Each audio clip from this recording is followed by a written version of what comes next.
bem-vindos ao canal Lavando Money. Esse é o 17º vídeo da série Como Ser Aprovado na AQUIMS estudando um pouco mais de 10 minutos por dia. Galera, hoje a gente vai falar de um tema muito importante para quem estuda PLD, para certificação. A gente vai entender de forma simples como funcionam as diretivas da União Europeia contra a lavagem de dinheiro. Eu já adianto, isso aqui é muito cobrado em prova, mas calma, porque eu vou tentar explicar como se fosse uma história, da primeira até a quarta diretiva. A gente vai entender como que a União Europeia, né, construiu ao longo do tempo um dos sistemas mais fortes do mundo no combate à lavagem de dinheiro. E mais importante, isso não aconteceu de uma vez, foi uma evolução. Cada diretiva veio para corrigir falhas da anterior, então pensa nisso como uma linha do tempo. Cada diretiva adiciona mais controle, mais setores, mais sofisticação. Isso cai muito em prova justamente nessa lógica de evolução. Antes de falar das diretivas, você precisa entender uma coisa. O que é, né, uma diretiva? Basicamente, é uma lei da União Europeia que obriga os países a atingirem um certo resultado. Ou seja, a União Europeia diz o que precisa ser feito e cada país decide como vai implementar. Mas atenção, diferente do GAFI ou de Basileia, as diretivas têm força de lei, não é opcional.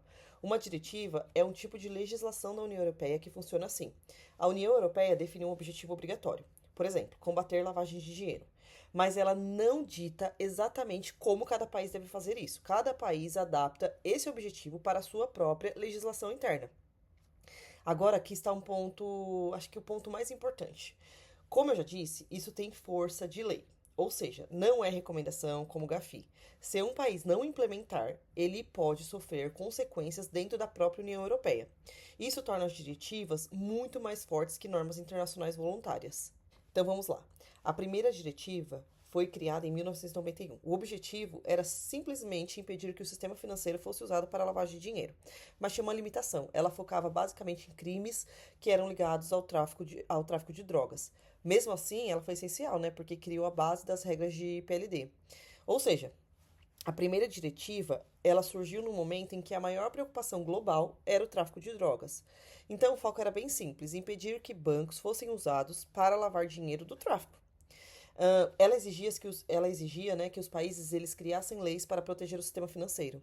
E esse foi o primeiro passo de formalização de combate à lavagem de dinheiro da União Europeia. O grande problema dessa diretiva era o escopo extremamente limitado. Ela tratava basicamente apenas de dinheiro vindo de drogas. Mas na prática, a lavagem de dinheiro pode vir de vários crimes, a gente já sabe disso: corrupção, fraude, evasão fiscal, crime organizado. Então, essa diretiva não refletia a realidade. Mesmo assim, ela abriu um caminho e incentivou, né, os países a começarem a expandir o conceito ali de lavagem de dinheiro. Era uma diretiva bem limitada, mas já incentivava os países ali a pensarem, né, em outros crimes. Já em 2001 veio a segunda diretiva, e aqui começa uma evolução real. Ela ampliou o seu escopo, né, para incluir vários crimes, não só drogas. Ela amplia o conceito de crime antecedente, isso aqui é muito importante, ou seja, lavagem de dinheiro passa a incluir valores vindos de qualquer crime grave. Isso muda completamente o jogo, porque agora o sistema precisa estar preparado para vários tipos de risco, não só drogas. Então, aqui entram crimes como corrupção pública, fraudes financeiras, crimes contra o sistema econômico, ou seja, praticamente qualquer atividade criminosa relevante. Isso é importante porque conecta, né, a PLD com outras áreas de compliance. Acho que para a prova, você precisa lembrar que a segunda diretiva, ela expande o conceito de crime antecedente. Outro ponto importante é que mais setores passaram a ter a obrigação de PLD. Antes o foco era quase só bancos. Agora a diretiva percebe que lavagem de dinheiro acontece fora do sistema bancário também. Então isso inclui profissões não financeiras, a gente já falou sobre elas, né? Exemplo, advogados, corretores, contadores. Isso, gente, eu tô repetindo porque isso é muito cobrado na prova da AQUIMS.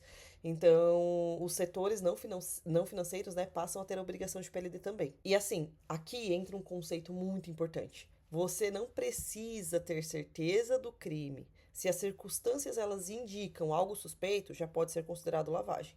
Se existem indícios razoáveis, comportamento estranho, transações fora do padrão, isso já é suficiente para gerar suspeita e obrigação de reportar.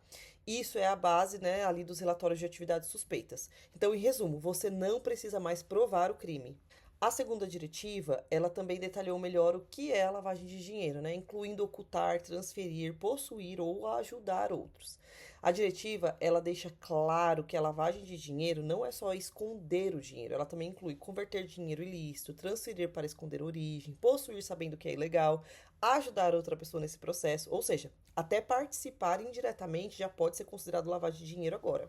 E agora vem uma das mais importantes, a terceira diretiva. Ela foi baseada nas recomendações do GAFI. A terceira diretiva marca a transição para o modelo moderno de PLD. E como eu disse, ela foi baseada diretamente nas recomendações do GAFI, ou seja, alinhamento com padrões globais. Basicamente, aqui o sistema deixa de ser só reativo e passa a ser estratégico também. Então, a primeira mudança é que ela separou lavagem de dinheiro e financiamento ao terrorismo. A gente já falou disso lá no capítulo 1.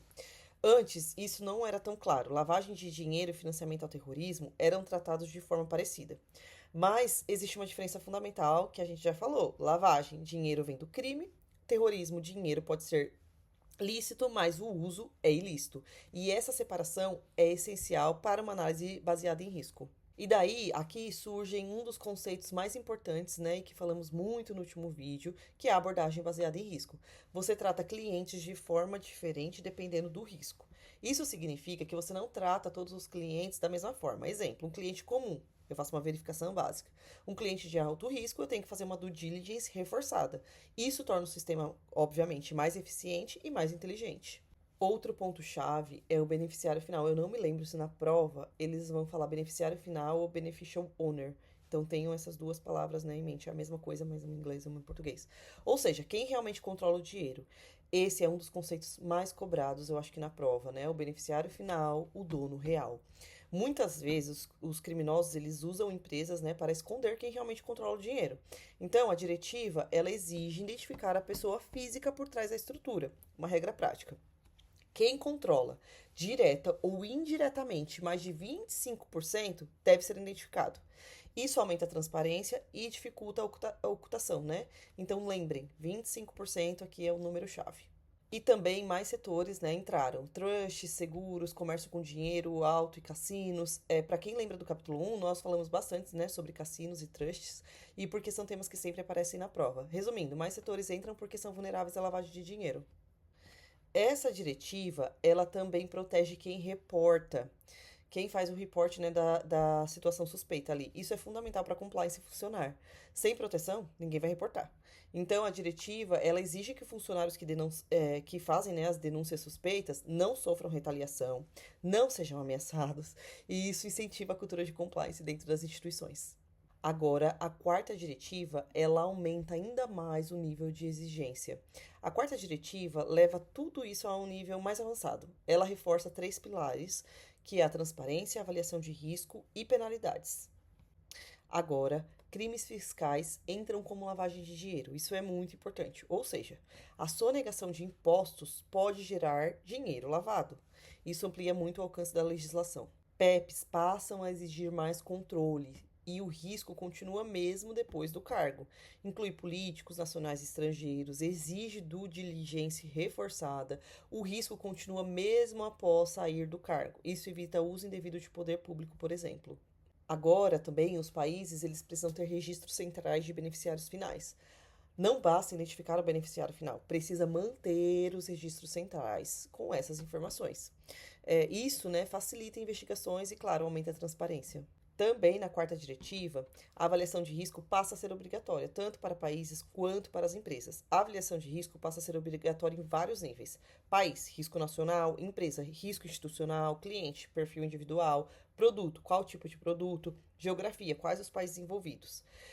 Isso estrutura, claro, todo o sistema de PLD moderno. As penalidades também ficam muito mais pesadas, multas milionárias. Empresas podem pagar multas enormes, inclusive baseadas na receita. Isso cria, claro, né, um incentivo real para cumprir as regras. Mexeu no bolso, todo mundo se mexe. Também, né, a apostila ali cita a maior cooperação entre países e autoridades, e esse é um dos pontos mais importantes na prática, porque crimes financeiros não respeitam fronteiras, né?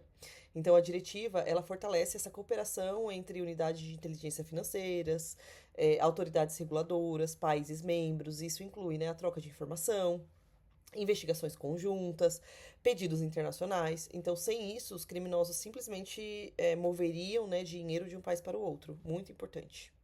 Claro, como sempre, a gente vai ter um resumo final. Se você lembrar disso, acho que você acerta, assim, qualquer questão que falar, né, sobre ali as diretivas. A primeira, drogas, é a palavra-chave. A segunda, expansão de crimes e setores. A terceira, abordagem baseada em risco. A quarta, transparência e rigor. Eu acho que isso é exatamente assim o que a prova mais gosta ali de abordar. Então é isso. Se esse vídeo te ajudou, se inscreve no canal. Eu prometo, né, que o próximo vídeo não vai demorar mais 4 anos. Ok, talvez 3 anos e 11 meses. Brincadeira, gente. É isso. Obrigada. Tchau.